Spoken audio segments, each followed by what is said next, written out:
Beyond Time, bab 542-543.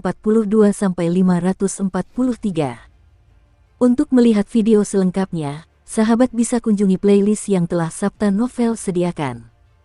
Yuk mari, kita berimajinasi bersama dan masuk ke alur ceritanya.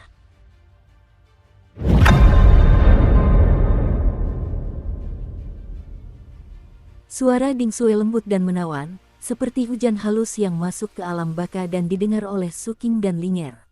Mata Linger membelalak, dan dia menatap keluar dengan curiga. Ekspresi Suking tidak berubah saat dia melambaikan tangannya, membuka pertahanan Dharmasip. Ding Sue mendekat di bawah sinar bulan. Ia memiliki rambut panjang dan pakaian berwarna ungu. Rambutnya diikat dengan pita emas yang berkilauan. Di punggungnya terikat pedang perunggu kuno yang membuatnya tampak sangat gagah.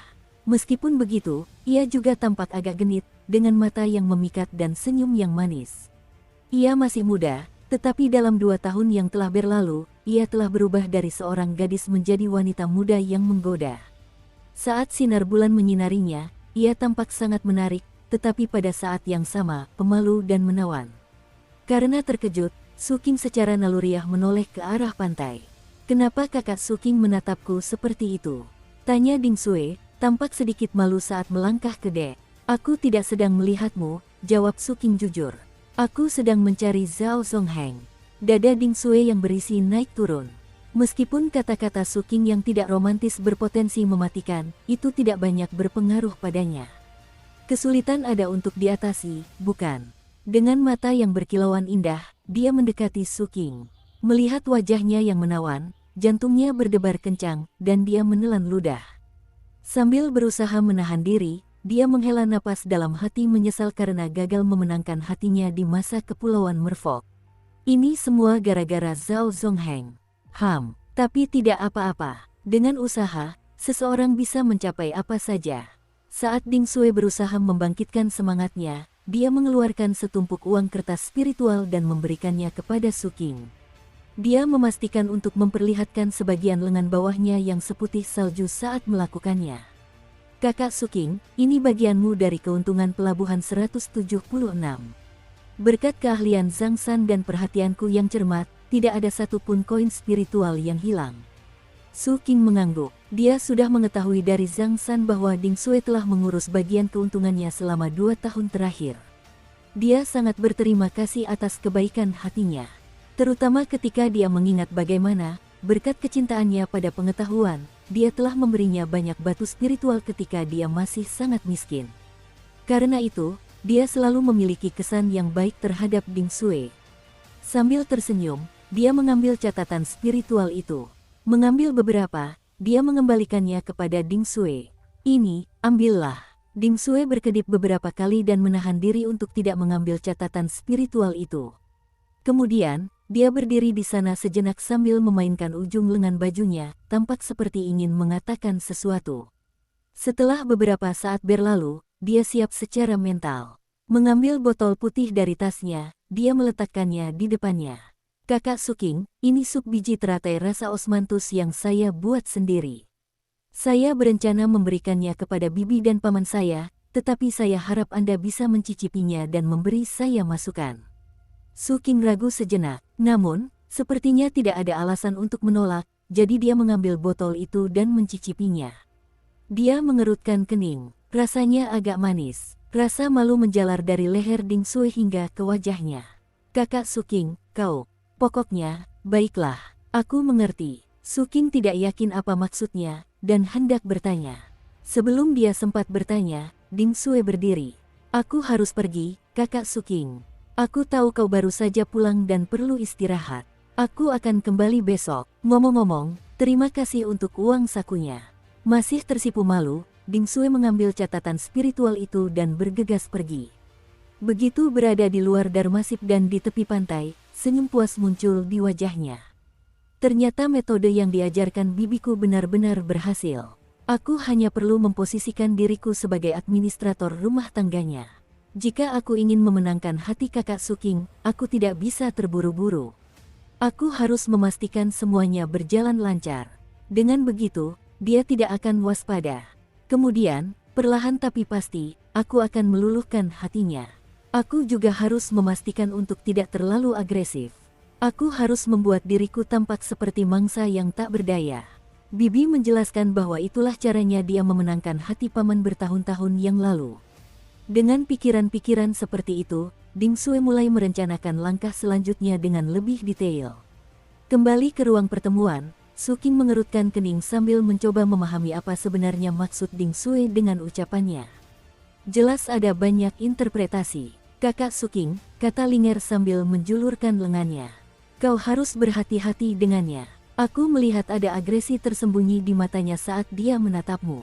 Dia pasti punya tujuan tertentu yang ingin dicapainya. Ayahku pernah bilang ada orang-orang yang selalu berusaha mendapatkan sesuatu dari orang lain. Kurasa dia tipe orang seperti itu. Dia orang yang berbahaya, kakak Su Qing. Su Qing merasa kewaspadaannya meningkat. Namun kemudian dia menyadari bahwa Ding Sui kemungkinan besar tidak bermaksud mencelakainya. Meskipun begitu, mungkin tidak ada salahnya untuk tetap waspada, setidaknya sedikit. Linger merasa sangat senang melihat Su Qing menanggapi sarannya dengan serius. Bukankah aku luar biasa, kakak Su Qing? Terutama dalam hal membaca karakter orang. Dengan kehadiranku, kau akan jauh lebih mudah mengetahui siapa orang jahat. Su Qing tersenyum dan hendak memulai meditasi ketika dia sekali lagi menatap ke arah pantai. Tak lama kemudian, ia mendengar suara seorang wanita muda yang agak melengking dan bersemangat.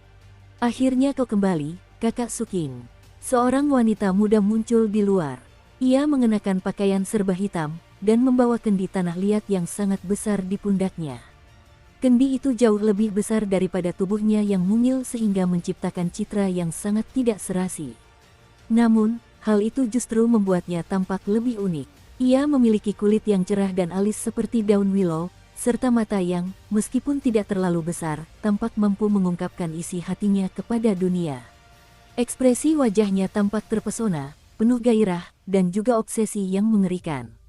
Ada banyak bekas luka yang terlihat di kulit lengannya, semuanya disebabkan oleh kuku jarinya sendiri. Bibir dan hidungnya sangat khas, begitu pula kuncir rambutnya yang cantik. Semua hal ini bersama-sama menciptakan citra yang sangat unik. Yan Yan. Dia melompat ke udara dan langsung menuju pertahanan Darmasip. Tentu saja, Darmasip Su Qing memiliki kekuatan inti emas, dan karena Yan Yan baru berada di tahap pembentukan fondasi, dia bisa terluka parah jika menabrak pertahanan tersebut. Namun, dia tampaknya tidak peduli.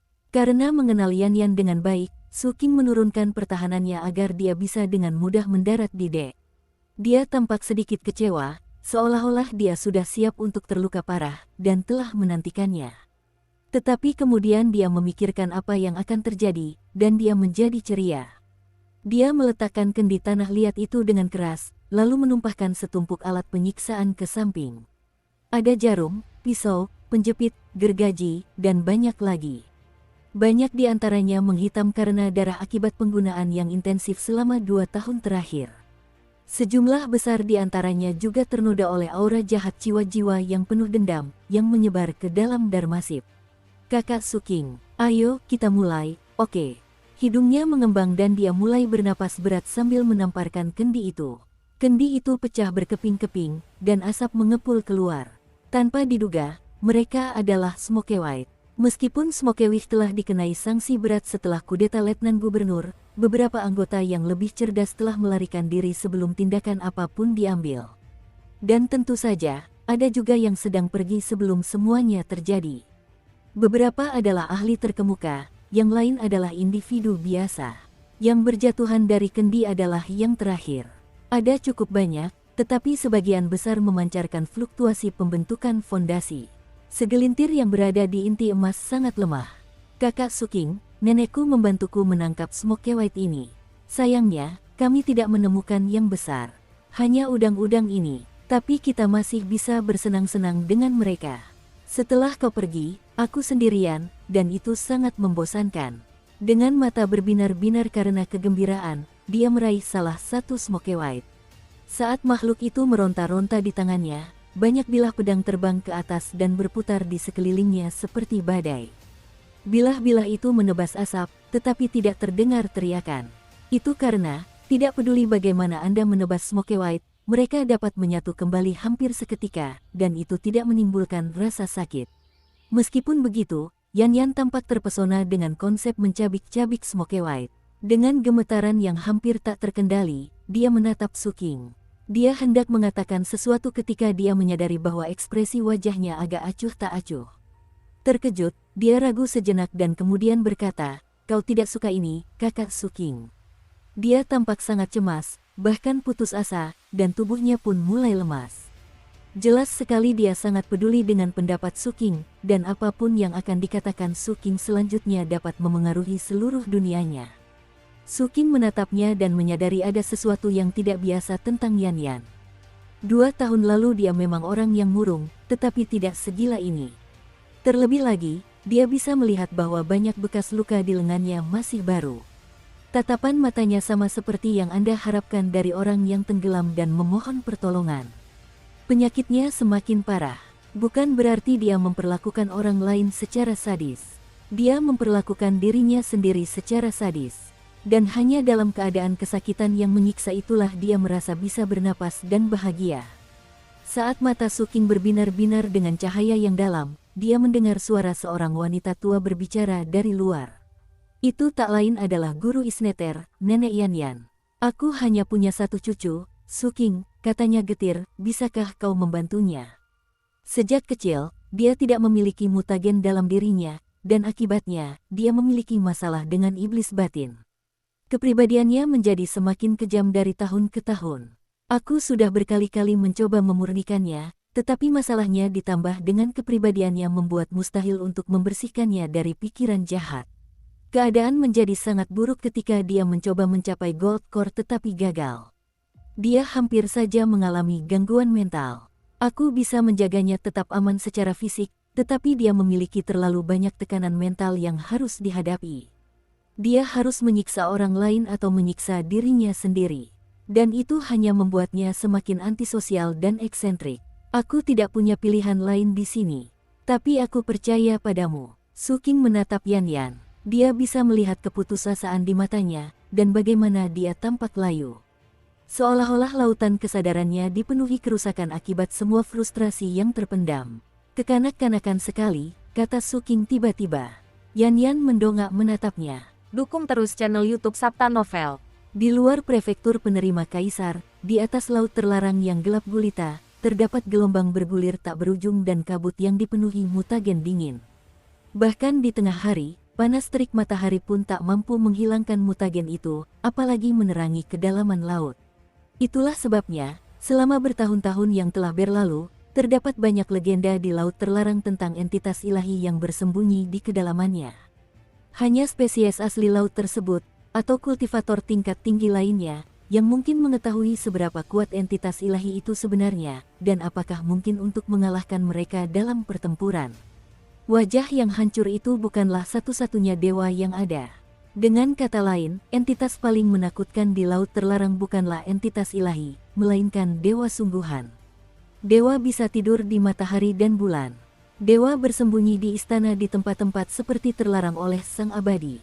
Dewa ada di Cruelmoor. Karena itu, wajar untuk mengharapkan dewa-dewa beristirahat di laut terlarang yang mengelilingi daratan kuno yang terhormat.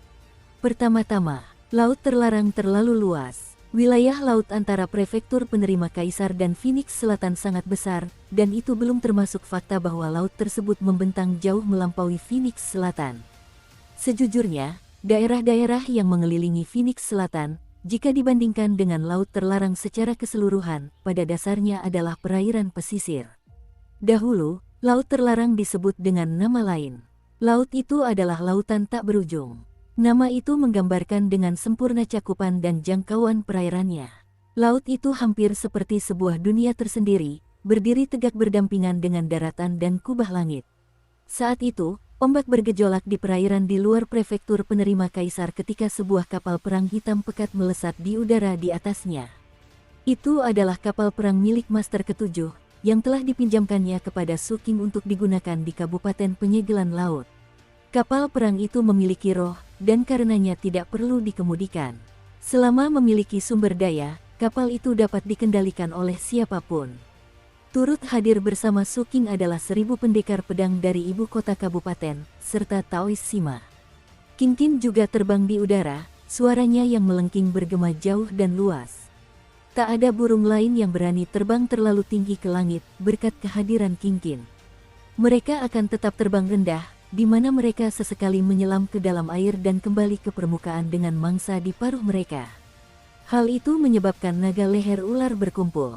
Mereka sesekali muncul dari air dan menangkap burung-burung di langit, lalu kembali terjun ke bawah. Suking berdiri di atas struktur utama kapal perang, memandang ke laut. Dia melihat naga berleher ular dan ombak yang mereka ciptakan, dan itu membuatnya teringat kembali pada semua waktu yang dia habiskan di laut pada masa mudanya. Setelah beberapa saat, dia memfokuskan perhatiannya pada duri kemalangan. Di bawah sinar matahari, duri tulang ikan hitam itu tampak seperti lubang hitam yang menyedot semua cahaya di sekitarnya, sambil memancarkan fluktuasi yang mengerikan. Cukup banyak pendekar pedang yang memperhatikan, dan melihat dengan ekspresi serius. Hanya Suking, berkat tubuh fisiknya yang unik yang memiliki asal yang sama dengan duri itu, yang mampu memegang benda itu tanpa merasa tidak nyaman karena tekanan. Sambil memandang paku kemalangan, dia berkata, "Tuan jiwa bebas." Seketika itu juga, tusuk sate besi hitam terbang keluar dari tas penyimpanannya dan melayang di depannya, gemetar dengan penuh hormat. Patriark prajurit Vajra Emas muncul, menyatukan kedua tangannya, dan membungkuk. "Tuan." Sang patriark diliputi kecemasan, dan merasa seperti sedang menghadapi bencana yang akan segera terjadi. Bahkan, hal itu menyebabkan suaranya bergetar, dan hatinya terpuruk dalam keputusasaan. Sudah lama ia hidup dengan anggapan bahwa jika ia tidak bekerja cukup keras, Suking akan membunuhnya. Karena kepribadiannya, pikiran itu telah mengakar dalam dirinya, dan oleh karena itu, setiap kali Suking mengalami peningkatan besar dalam basis kultivasi, sang patriark merasa gelisah dan gugup. Dan sekarang, dengan duri tulang ikan yang tertancap di tempat terbuka, dia yakin waktunya telah tiba. Dia telah mengerahkan seluruh kemampuannya, namun tidak ada yang berhasil membuatnya mampu mengimbangi Suking. Bukannya dia tidak bekerja keras, hanya saja Suking maju terlalu cepat.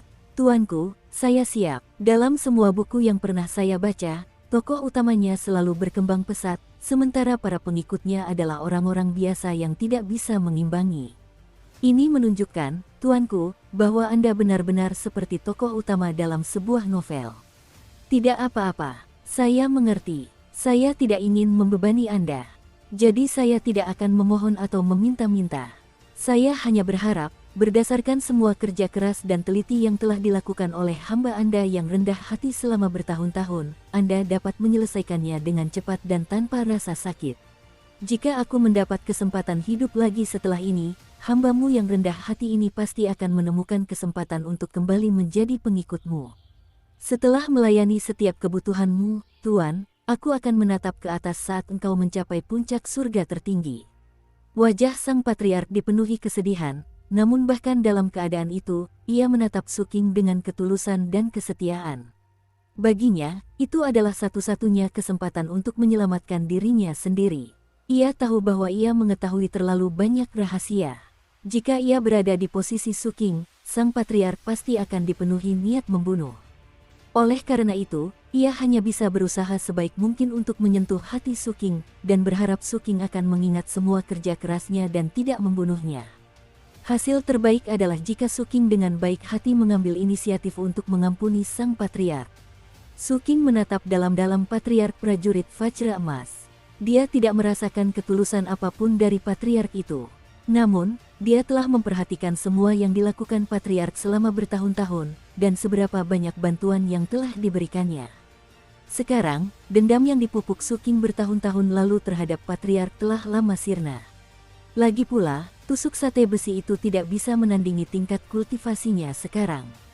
Meskipun dia telah menyihirnya, dibandingkan dengan duri kemalangan, kekuatannya sangat kurang.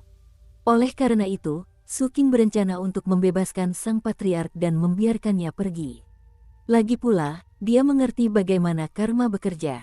Adapun rahasia yang diketahui sang patriark, Suking memiliki caranya sendiri untuk menghadapinya.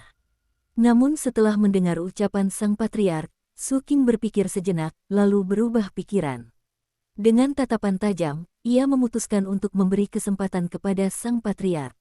Meskipun patriark prajurit Vajra Emas masih merasa gugup, sebenarnya di dalam hatinya ia menghela napas lega. Ia yakin bahwa kata-katanya barusan sangat efektif. Jelas, Su Iblis tersentuh, keheningannya saat ini adalah bukti dari hal itu. Karena semua kerja keras patriark selama bertahun-tahun, ia sedang mempertimbangkan apakah akan meringankan hukuman matinya atau tidak. Mengapa hidupku begitu sulit? Aku hanya ingin bebas. Untuk terus hidup, mengapa segalanya harus sesulit ini? Saat amarah batin sang patriark memuncak, mata Su King berbinar penuh tekad. Su King melakukan gerakan mantra dengan tangan kanannya, menyebabkan api menyembur dan menyelimuti tusuk sate besi. Ia sepertinya berencana untuk melelehkan tusuk sate itu dengan panasnya. Patriark prajurit Vajra Emas terkejut. Tuanku, aku memberimu kesempatan. Bertahanlah di sini. Tangan Su King bergerak cepat dengan gerakan mantra dua tangan, dan ke-12 jiwa barunya membuka mata dan menyemburkan api kehidupan. Dia juga menambahkan api dari 5 lampu kehidupannya. Saat sang patriark meraung, tusuk sate besi, yang telah menyatu dengannya setelah 2 kali disambar petir kesengsaraan, mulai meleleh menjadi besi cair. Besi cair itu adalah wujud asli patriark prajurit Vajra Emas. Jeritan sang patriark semakin melengking. Ketakutan, bayangan itu berkedut maju mundur, dan menatap Lingер dengan penuh rasa ingin tahu. Dengan cara itu, waktu berlalu. Jeritan sang kepala keluarga semakin lemah hingga tak terdengar lagi. Dan tusuk sate besi itu meleleh menjadi genangan besi cair yang merah menyala. Selanjutnya, Su King melakukan gerakan mantra dua tangan lagi, menyebabkan besi cair menyembur ke atas dalam banyak aliran tipis. Aliran-aliran itu langsung menuju ke duri kemalangan, bukan untuk menyatu dengannya, tetapi untuk mengisi guratan alami di permukaannya. Pada saat yang sama, Su King mengerahkan vitalitas dewanya, mengirimkan fluktuasi yang memberikan berkah tambahan. Akhirnya, besi cair telah mengisi setiap guratan pada tulang ikan tersebut. Spike of Misfortune kini tampak sangat berbeda. Dasarnya berwarna hitam pekat dengan guratan merah. Dan ia memancarkan aura kematian dan pembunuhan. Karena patriark prajurit Vajra Emas sudah menjadi automaton roh, dia sekarang setengah terintegrasi ke dalam duri kemalangan. Tingkat eksistensinya jauh lebih rendah daripada duri kemalangan, sehingga secara normal, dia tidak mungkin berfungsi sebagai automaton rohnya. Hanya dengan menempatkannya di luar, hampir seperti sarung tangan, dia bisa terhubung ke duri tersebut dan mengendalikannya. Meskipun tingkat kendali tersebut tidak akan sempurna, dengan bantuan Su King, senjata berduri itu dapat membantai musuh jauh lebih efektif daripada jika tidak memiliki automaton roh sama sekali. Terlebih lagi, pengaruh tulang ikan dewa akan menyebabkan transformasi jangka panjang pada sang patriark. Bahkan, ada kemungkinan suatu hari nanti, sang patriark dapat berubah menjadi automaton roh sejati dari senjata ilahi. Proses itu akan sangat menyakitkan, karena akan melibatkan metamorfosis lengkap yang merupakan siksaan yang lebih besar daripada yang baru saja terjadi. Terlebih lagi, sang patriark harus bertahan hidup dalam jangka panjang dan menghindari dimangsa. Sang kepala keluarga tentu saja terkejut dengan apa yang baru saja terjadi. Ketika akhirnya ia tersadar dari keterkejutannya, ia justru merasa sangat senang. Prosesnya memang menyakitkan, dan ia tidak tahu bagaimana ia akan bertahan dalam jangka panjang. Tetapi ia tahu bahwa ia telah melewati tonggak penting. Untungnya saya sangat tenang dan banyak akal, kalau tidak mungkin saya tidak akan berhasil. Dengan hati yang gembira, sang patriark hendak mengatakan sesuatu ketika Su King menatapnya dengan penuh semangat. Tuan Free Spirit, kata Su King, aku sebenarnya berencana untuk memberimu kebebasan. Tapi karena kau ingin menjadi pengikutku selamanya, aku akan membantumu kali ini saja. Hah, mata sang patriark membelalak, dan jantungnya berdebar kencang. Ia bahkan menggigil. Namun, ia segera pulih. Dia sedang menguji saya. Ini jebakan. Ya, benar. Dia ingin memeriksa seberapa setia saya sebenarnya. Sangat licik. Yakin bahwa dia benar, dia berkata dengan lantang, Tuanku. Saya, Tuan Free Spirit, akan dengan setia mengikuti Anda, Tuan. Saya sudah lama menyadari bahwa kenyamanan jauh lebih penting daripada kebebasan. Beberapa tahun terakhir ini adalah tahun-tahun terindah dalam hidupku. Tingkat kenyamanan yang kurasakan adalah sesuatu yang tak akan pernah bisa kutinggalkan. Tanpa bisa menjadi pengikutmu, Tuan, aku akan merasakan sakit dan siksaan yang tak berkesudahan. Bahkan, hanya memikirkan hal seperti itu saja sudah membuatku berduka dan putus asa. Aku tidak menginginkan kebebasan, Tuan. Aku hanya ingin berada di sisimu. Pada akhirnya, aku jauh lebih menyukai kenyamanan daripada yang disebut kebebasan. Ling'er tersentuh oleh ucapan sang kepala keluarga. Melihatnya, dia berbisik kepada Suking, orang tua ini benar-benar orang yang baik, kakak Suking. Suking tidak repot-repot menjelaskan situasinya padanya. Setelah memberikan beberapa kata penyemangat, dia menyimpan duri kemalangan itu. Kemudian dia menatap bayangan itu. Bayangan itu bergetar dan memancarkan berbagai macam gejolak emosi. Terobosan, segera, tuan dan majikan yang hebat, nyonya dan nyonya yang luar biasa. Aku tangguh dan berguna. Bayangan itu benar-benar ketakutan. Ia telah melihat kristal ungu itu beraksi, dan telah melihat bagaimana jari dewa itu gagal lolos darinya. Hal itu telah memenuhi bayangan itu dengan keputusasaan, dan kerinduan untuk sekadar menemukan cara untuk tetap hidup. Dalam kecemasannya, ia tidak bisa berbuat apa-apa selain melontarkan semua yang ia tahu bagaimana mengatakannya. Sementara itu, Suking sedang memikirkan cara agar bayangannya bisa menembus ke level berikutnya. Sebelumnya, hal itu tidak mungkin dilakukan, tetapi sekarang dia yakin bisa melakukannya. Mengabaikan bayangannya, Suking duduk bersila dan mulai bermeditasi. Saat ini, ia memiliki 13 istana surgawi. 12 di antaranya sudah memiliki jiwa yang baru lahir, dan ia telah mengalami satu cobaan takdir surgawi.